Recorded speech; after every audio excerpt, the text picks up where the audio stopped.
খেয়াল করবেন এই যে সূর্যটা, এটার চারপাশে দেখেন যে বলের মতো কতগুলা ছোট ছোট নানা সাইজের কিন্তু গ্রহ ঘুরছে। যেমন আমাদের পৃথিবী একটা, সেটাও ঘুরছে কিন্তু। এবং এই যে একটু নীল একটু সাদা টাইপের যে ছোট্ট বলটা দেখছেন, এই যে ঘুরছে যাচ্ছে, এই যে দেখেন, এইটা হচ্ছে আমাদের পৃথিবী। এই বেচারা এই সূর্যটার চারপাশে ঘুরছে এবং একবার চক্কর দিতে প্রায় 1 বছর সময় প্রয়োজন। এবং এই ঘুরতে গিয়ে তার নিজস্ব পজিশনের কারণে আমরা মূলত এক এক সময় শীতকাল, কোথাও আবার গ্রীষ্মকাল, এই ধরনের ঋতুর পরিবর্তন গুলো দেখি। এবং এই যে যুদ্ধ, মারামারি, রাজনীতি, অর্থনীতি, প্রেম, ভালোবাসা যা কিছু হচ্ছে, সবকিছু ঘটছে এই ছোট্ট বলটার ভিতরে, এই পৃথিবীটার ভিতরে। ধরেন প্রায় 7টা মহাদেশ, 5টা মহাসাগর। আমি আছি জার্মানিতে, আপনারা আছেন প্রায় 8,000 কিলোমিটার দূরে একেবারে বাংলাদেশে। তারপর ওইদিকে অস্ট্রেলিয়া, এইদিকে আবার কানাডা, আমেরিকা, ওইদিকে প্রশান্ত মহাসাগর, আটলান্টিক মহাসাগর, আফ্রিকা, কত মরুভূমি, সবকিছু মিলিয়ে যা কিছু আছে হচ্ছে, সবকিছু আছে হচ্ছে যে এই ছোট্ট বলটার ভিতরে। এবং এই ছোট্ট বলটা মানে আমাদের এই পৃথিবীটার আয়তন প্রায় 51 কোটি বর্গ কিলোমিটার। এই 51 কোটি বর্গ কিলোমিটার পৃথিবী, প্রায় গুণে গুণে 13 লক্ষ পৃথিবী আপনি এই সূর্যটার ভিতরে ঢুকাই দিতে পারবে। এত বড় হচ্ছে এই সূর্যটা। এখন আমাকে অনেকেই বলে যে সূর্যটা যদি এত বড় হয়, আমরা তো সকালবেলায় দেখি কোথায় একটু ছোট্ট একটা বলের মতো উঠছে, আবার সন্ধ্যাবেলায় ডুবে যাচ্ছে, এত বড় তো মনে হয় না। মনে হয় না, কারণ হচ্ছে এই সূর্যটা আপনার কাছ থেকে 15 কোটি কিলোমিটার দূরে আছে।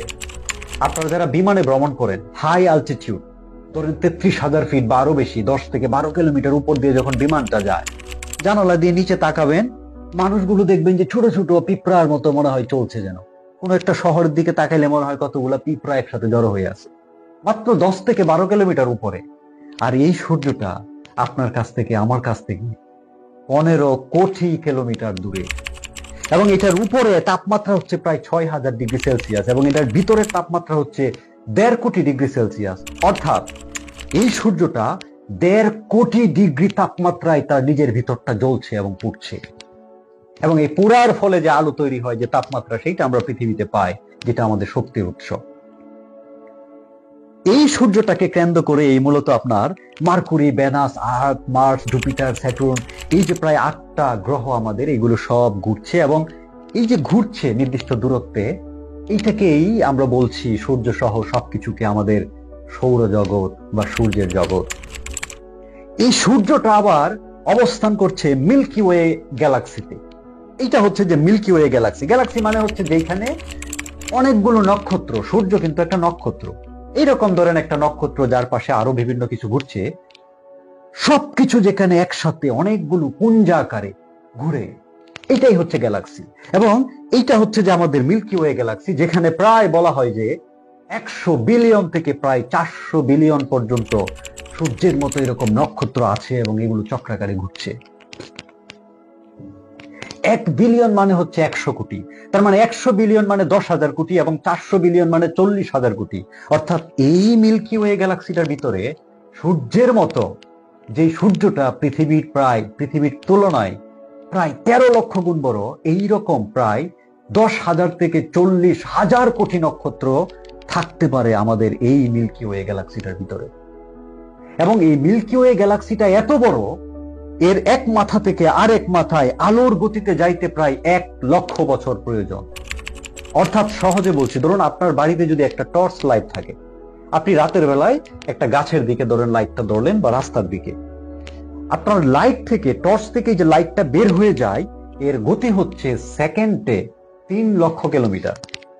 ধরেন আমাদের ওই যে চাঁদটা পৃথিবীতে যেটা রাতে দেখেন, এইটা হচ্ছে যে প্রায় 3 লক্ষ কিলোমিটার দূরে আছে। ধরেন আপনি যদি একটা পাওয়ারফুল লাইট এটার দিকে তাক করে সুইচ টিপেন, 1 সেকেন্ডে এই লাইটটা চলে যাবে ওই চাঁদে।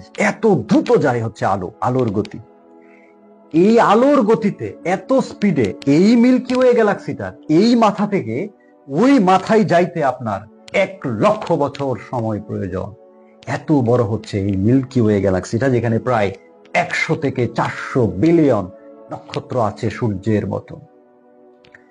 এইবার আপনাদেরকে আমি এমন একটা ডেঞ্জারাস কথা বলবো যেটা অবিশ্বাস্য। সেটা হলো, এই যে এতগুলো অসংখ্য নক্ষত্র নিয়ে আমাদের এই মিল্কি ওয়ে গ্যালাক্সি, এইখানে একটা নক্ষত্র আছে যেটার নাম হচ্ছে স্কুটি। এই যে নক্ষত্রটা দেখছেন, এইটা হচ্ছে স্কুটি নক্ষত্র, যেটা আমাদের এই পৃথিবী থেকে ৯,৫০০ আলোকবর্ষ দূরে। অর্থাৎ পৃথিবীতে দাঁড়ায় আমি যদি এখন ওই স্কুটি নক্ষত্রটার দিকে লাইট ধরি, তাহলে সেকেন্ডে ৩,০০,০০০ কিলোমিটার বেগে ওখানে পৌঁছাইতে ৯,৫০০ বছর সময় লাগবে। এত দূরে আছে এই স্কুটি নক্ষত্রটা আমাদের এই মিল্কি ওয়ে গ্যালাক্সির ভিতরে। এই স্কুটি নক্ষত্রটা এখন পর্যন্ত আমাদের জানা সবচেয়ে বড় নক্ষত্র।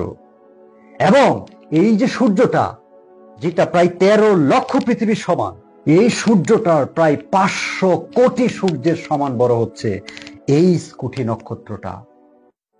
একবার চিন্তা করেন যে এই যে বিশাল পৃথিবী, এরকম ১৩ লক্ষ পৃথিবী আপনি ঢুকাই দিতে পারছেন সূর্যটায়, এইরকম ৫০০ কোটি সূর্য আপনি ঢুকাই দিতে পারবেন ওই স্কুটি নক্ষত্রটার ভিতরে। এত বড় হচ্ছে স্কুটি নক্ষত্রটা, যেটাতে পৌঁছাইতে পৃথিবী থেকে সেকেন্ডে যদি ৩,০০,০০০ কিলোমিটার বেগে আপনি দৌড়াইতে পারেন, তারপরেও আপনার ৯,৫০০ বছর সময় লাগবে ওইখানে পৌঁছাইতে, ওই নক্ষত্রটায়। এত বিশাল হচ্ছে এই নক্ষত্র। এবং এইটা তো আমি বললাম মাত্র একটা গ্যালাক্সির কথা, আমাদের মিল্কি ওয়ে, যেখানে ৪০০ থেকে ৫০০ বিলিয়ন নক্ষত্র এবং স্কুটির মতো এরকম ৫০০ কোটি বড় সূর্যের চেয়েও নক্ষত্র আছে, এরকম ছোট বড় অসংখ্য নক্ষত্র।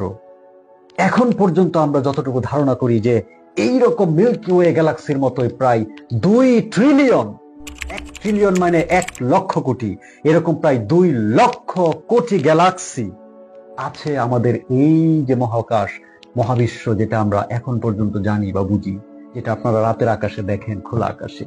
এই কথাগুলো আমি এতক্ষণ কেন বলছি জানেন?